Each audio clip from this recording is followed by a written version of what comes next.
July 2025-এ news পোর্টালের প্রতিবেদনের সূত্রে আমরা জানতে পারি যে একটি তথাকথিত জঙ্গি মামলায় পলাতক আসামি হিসেবে আমাদের নাম জাকারিয়া মাসুদ এবং আমার নাম আসিফ আদনান যুক্ত করা হয়েছে।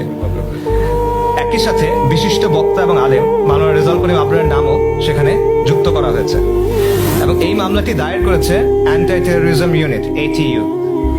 আমরা প্রকাশ্যে চলাফেরা করছি, সেমিনার করছি, বিভিন্ন সামাজিক কাজ করছি, আর আমাদেরকে বলা হচ্ছে পলাতক আসামি। এই ধরনের অভিযোগ একই সাথে হাস্যকর এবং অত্যন্ত দুঃখজনক। আমরা স্পষ্টভাবে জানাচ্ছি এই অভিযোগ মিথ্যা, ভিত্তিহীন এবং রাজনৈতিক উদ্দেশ্য প্রণোদিত।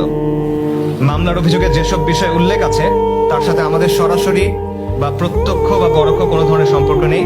আমরা কোনো অপরাধমূলক কর্মকাণ্ডে জড়িত নই। আমি একজন লেখক, রিসার্চার, অ্যাক্টিভিস্ট এবং পাবলিক স্পিকার। জাকারিয়া মাসুদ একজন জনপ্রিয় লেখক ও দায়ী। করিম আবরার একজন জনপ্রিয় বক্তা এবং বিশিষ্ট আলেম। আমাদের সমস্ত কাজ, লেখালেখি, বক্তব্য, কার্যক্রম পাবলিক ডোমেইনে বিদ্যমান।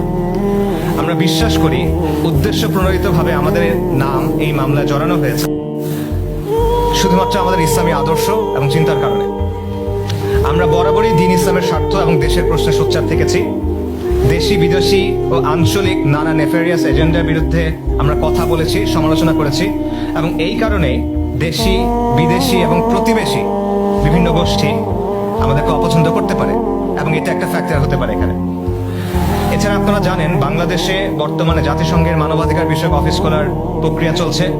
এই পদক্ষেপের অনেকেই বিরোধিতা করেছেন, প্রতিবাদ করেছেন, তবে প্রতিবাদের সবচেয়ে বেশি সোচ্চার এবং সক্রিয় অবস্থান ছিল এবং আছে ইসলামপন্থীদের। আমাদেরকে এভাবে মিথ্যা মামলায় অপচেষ্টা হতে পারে যে এটি ইসলামপন্থীদের একটা বার্তা দেওয়ার চেষ্টা। আমরা এই ভিত্তিহীন মামলার তীব্র প্রতিবাদ জানাচ্ছি এবং এই মামলাটি শুধু আমাদের জন্য মানহানিকর না, বরং এটা আমাদের নিরাপত্তার জন্য হুমকি। আমরা ইতিমধ্যে আইনি পরামর্শ গ্রহণ করছি এবং পরিস্থিতি অনুযায়ী পরবর্তী পদক্ষেপ আমরা গ্রহণ করবো ইনশাআল্লাহ।